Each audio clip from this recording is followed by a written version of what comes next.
nationale. Cette conférence qui se tiendra chaque année vise à renforcer la coordination et l'impact des politiques publiques. Et puis examen du budget du dossier de Farbanghum. La commission ad hoc de l'Assemblée nationale se réunit ce lundi pour examiner la demande de la levée de l'immunité parlementaire de Farbanghum. Les membres de cette commission recevront le dossier d'accusation, un moment clé dans cette affaire. Voilà pour l'essentiel des titres. Le développement, c'est tout de suite.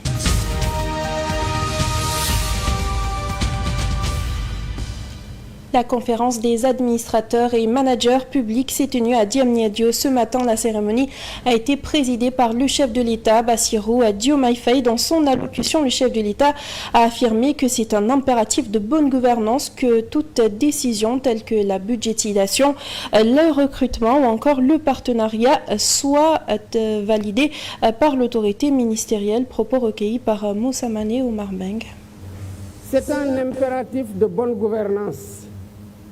Toute décision importante, qu'il s'agisse de recrutement, de budgétisation, de contractualisation ou de partenariat, doit être validée par l'autorité ministérielle et interministérielle compétente. À cet égard, je renouvelle ma confiance totale et mon soutien indéfectible au Premier ministre et à l'ensemble du gouvernement. Mesdames, Messieurs, une gouvernance exemplaire demeure une gouvernance intransigeante sur la loyauté et l'intégrité des acteurs. Une gouvernance marquée par le sens élevé de l'État, l'exigence de transparence, la lutte contre la corruption, la réduction des comptes et l'impartialité dans la conduite de l'action publique. Et le chef de l'État, devant son gouvernement et les différentes personnalités venues assister à la conférence des administrateurs et des managers publics, a demandé au Premier ministre de définir une liste précise d'entreprises publiques, parmi lesquelles la Sénélec, entre autres. Sa réaction.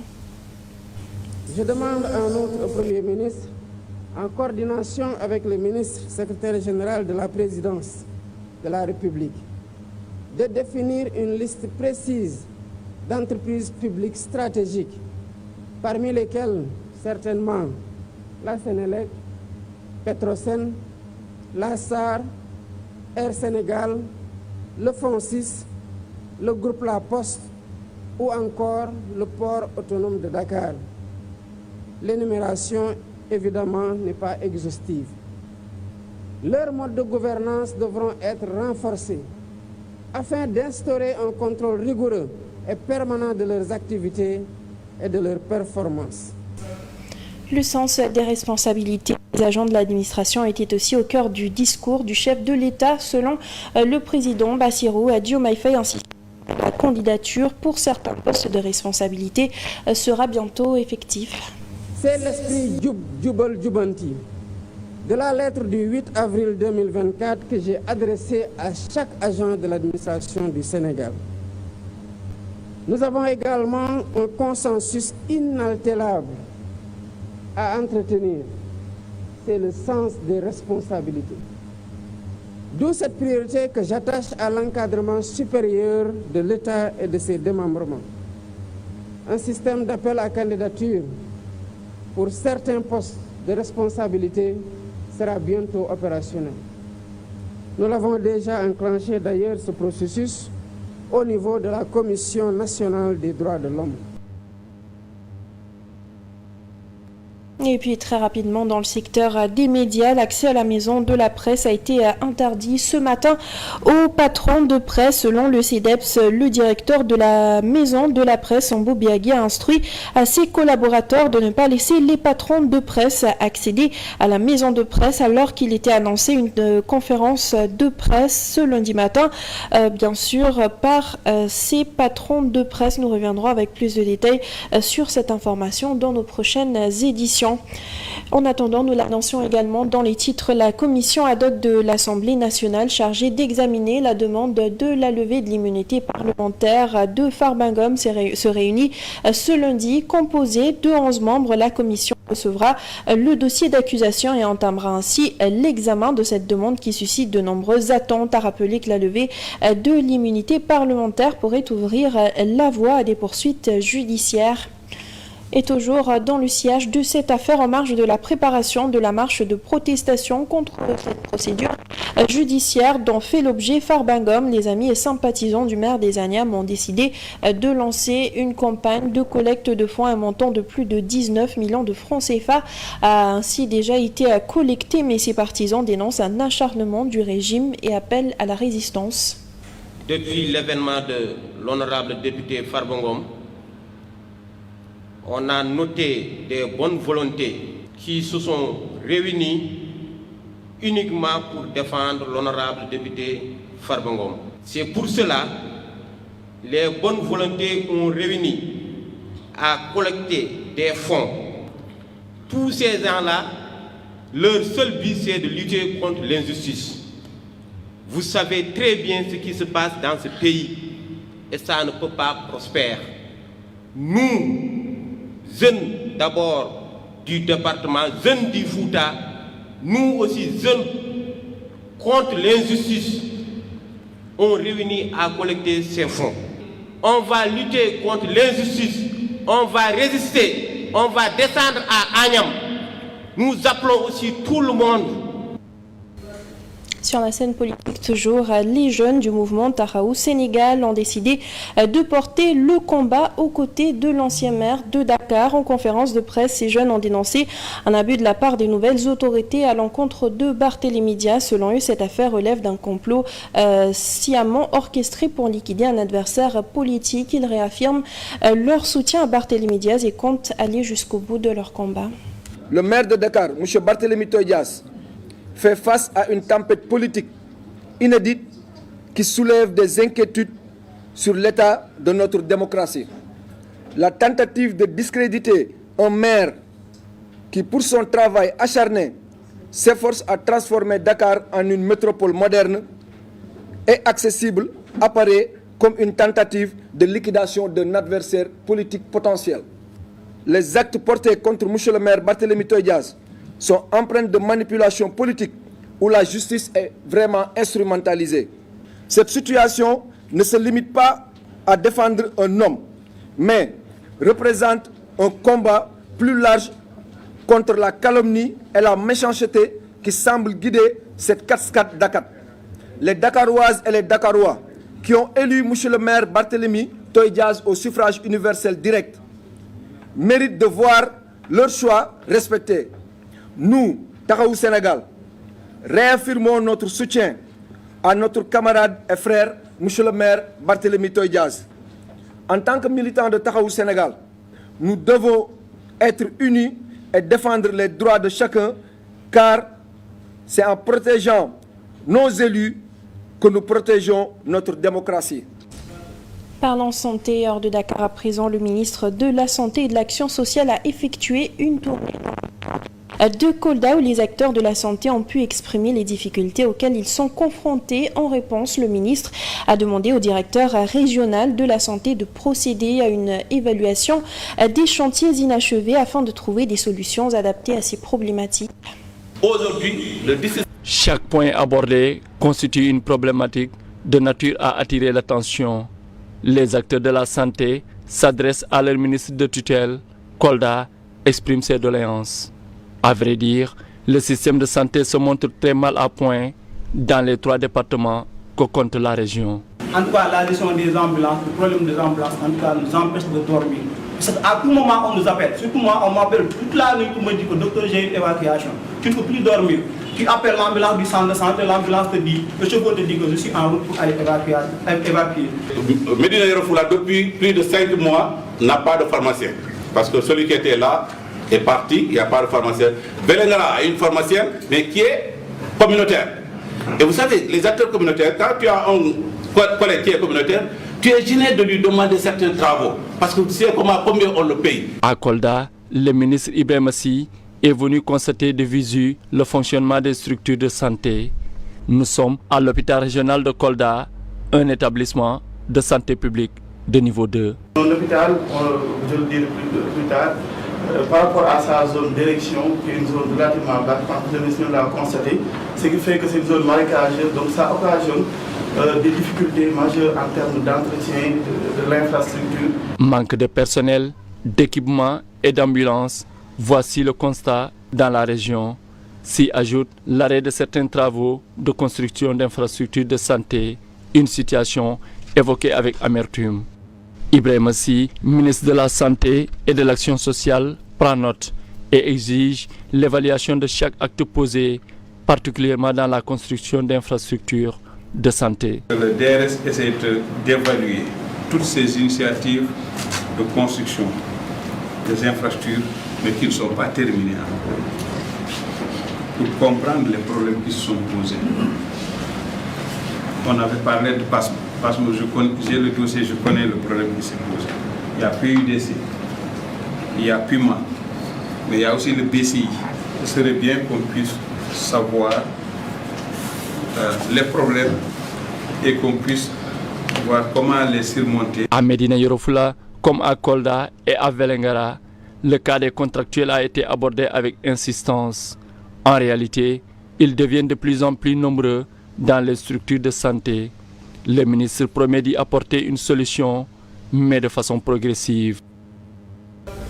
Et puis des questions de sécurité publique à Guinaw Rail Sud. La lutte contre l'insécurité prend un tournant grâce à l'union des forces locales. Des comités de vigilance et d'alerte ont été installés pour renforcer la sécurité dans le quartier avec le soutien du commissariat de police qui intervient désormais en renfort pour maîtriser la situation. Auparavant, ces habitants faisaient face à des vols, des agressions et des violences. Mais aujourd'hui, la mobilisation est forte et les populations affirment leur détermination à ne pas relâcher leurs efforts et à s'impliquer davantage dans cette lutte pour un environnement plus sûr. Des jeunes regroupés pour une journée d'investissement humain pour embellir leur quartier. C'est le même engagement pour enlever l'étiquette collée à Guinaw Rail Sud. L'objectif visé, c'est déjà de permettre à la population de comprendre que la sécurité, l'hygiène, la salubrité, ça n'appartient pas aux autorités. Ça appartient à la population elle-même. Ça appartient aux habitants de la localité. Aujourd'hui, les habitants vivent dans la quiétude et la stabilité. Ils vaquent à leurs occupations en toute sécurité et assurance. Vraiment, sécurité, alhamdulillah rabbil alamin. Auparavant, nous n'osons même pas sortir à n'importe quelle heure. Maintenant, nous avons la quiétude, nous pouvons sortir au moment où nous voulons.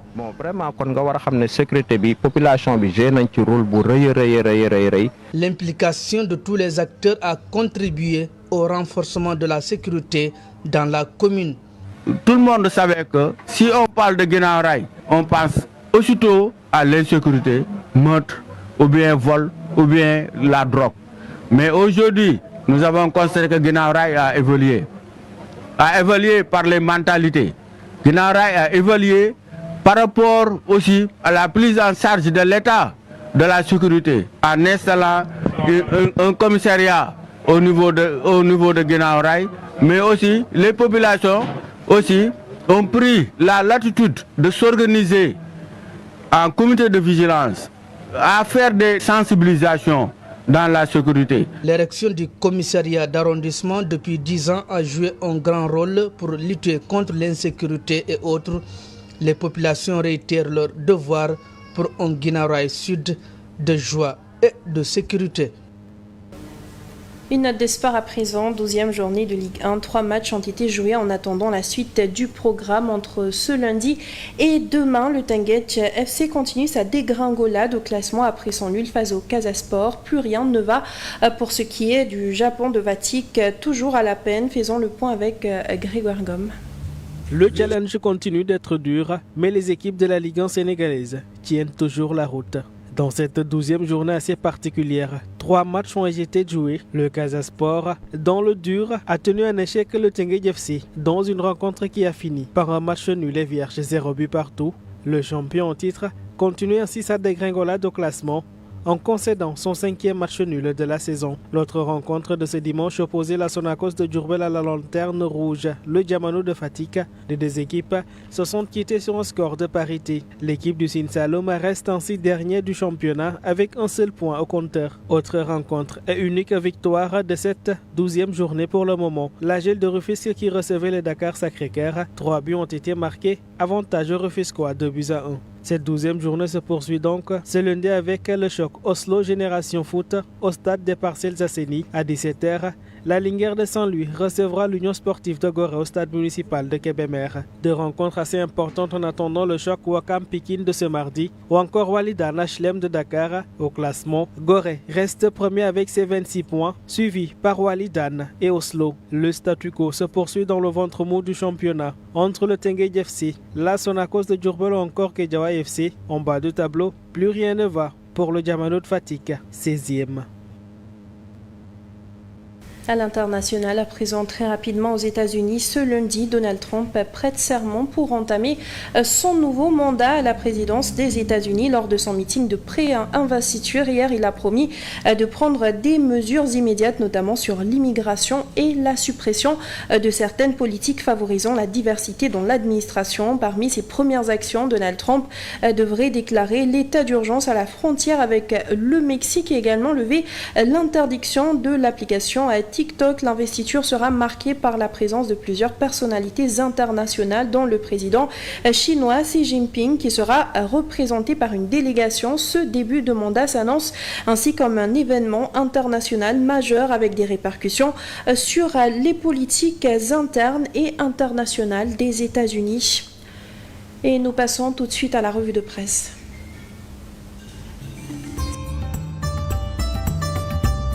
Bonjour, nombreux sont les journaux qui sont revenus sur le braquage d'un établissement hôtelier situé sur la petite côte à Pointe-Sarène dans le département de Mbour. Secousse au Rio Baobab, titre Le Quotidien. Ce fut un samedi sur le journal très mouvementé et de tension. Il signale que les assaillants ont échangé des tirs avec les gendarmes avant de se fondre dans la nature en déchirant la clôture grillagée de l'établissement hôtelier. En emportant 12 millions et des objets de valeur, ils ont pu prendre la fuite après des échanges de tirs avec les gendarmes. Wolf Quotidien rapporte que des malfaiteurs armés ont attaqué dans la nuit du samedi l'hôtel rue de Baobab. Ce gang, selon le journal, constitué de 30 d'hommes, n'a pu emporter que beaucoup d'argent grâce à l'intervention rapide des éléments de la brigade de Mbour, assistés d'un renfort des unités d'intervention des localités environnantes. Vox Populi évoque une scène digne d'un film Hollywood avec comme acteurs une vingtaine de bandits armés parvenus à maîtriser le personnel et la sécurité de l'hôtel avant d'emporter dans leur retraite un butin de 12 millions de francs CFA selon Vox Populi. Le journal évoque aussi un autre braquage à Touba dans un magasin avec des hommes armés. Mais ceux qui restent bien armés et de courage et déterminés, ce sont les partisans de Farba Ngom. Ces derniers enregistrent une vague de soutien. Ce sont les Échos qui parlent d'un élan de solidarité autour du député Mohamed Ngom dit Farba, cité dans une affaire portant sur le blanchiment de capitaux. Le journal annonce une grande marche pour la résistance prévue ce jeudi à l'initiative de ses amis, pendant que le collectif des avocats constitué pour la défense du député Setof. Dans la c'est la révolte de Fouta, le maire de Agnam, dont la levée de l'immunité parlementaire est enclenchée par l'Assemblée nationale, vendra cher sa peau. Alors que sa première audition est prévue mardi par la commission ad hoc, Farba Ngom reçoit des manifestations de partout au niveau de la diaspora et du Sénégal, sont las. Sud Quotidien, un peu dans le sens de la problématique de la gouvernance, fait le bilan du pool judiciaire financier dont le démarrage des activités signe la seconde mort de la CREI. La Cour de répression lancement illicite avec 91 dossiers ouverts, dont 87 transmis aux juges d'instruction financiers et en conduit à l'arrestation de 162 personnes et permis à l'État de saisir 2 milliards de francs CFA. Le pool judiciaire financier semble sceller le deuxième enterrement ou la seconde mort de son devancier qui affiche un bilan moins élogieux après sa réactivation selon Sud Quotidien. Restons sur le pool judiciaire financier. Libération indique au ministère de la Femme une bamboula bâtie sur le faux. Le directeur du centre Estelle du GIE Manko de Transport Sénégal, le point focal projet au niveau de la direction de l'éducation surveillée, plusieurs supposés bénéficiaires de fonds relèvent la falsification de leur signature ou fabriquer des échanges en toc. L'observateur parle de Air Sénégal et titre Hold-up en plein ciel. Ses partenaires Carline enquêtent 58 milliards de francs CFA de loyer et confisquent les documents et réclament une lettre d'intention d'achat de 20 milliards. Détaille l'observateur. En sport, Record revient sur la situation de Bouna Thiaw, le sélection nationale, et qui sera bientôt régularisé selon le journal. Ses adjoints bénéficieront de contrats en Coupe CAF face à l'USMA d'Alger. Jaraaf craque en fin de match. Bonne lecture.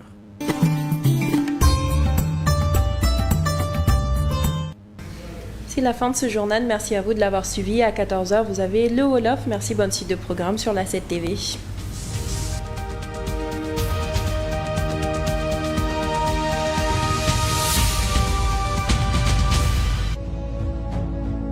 Cette TV, votre chaîne préférée, vous suit.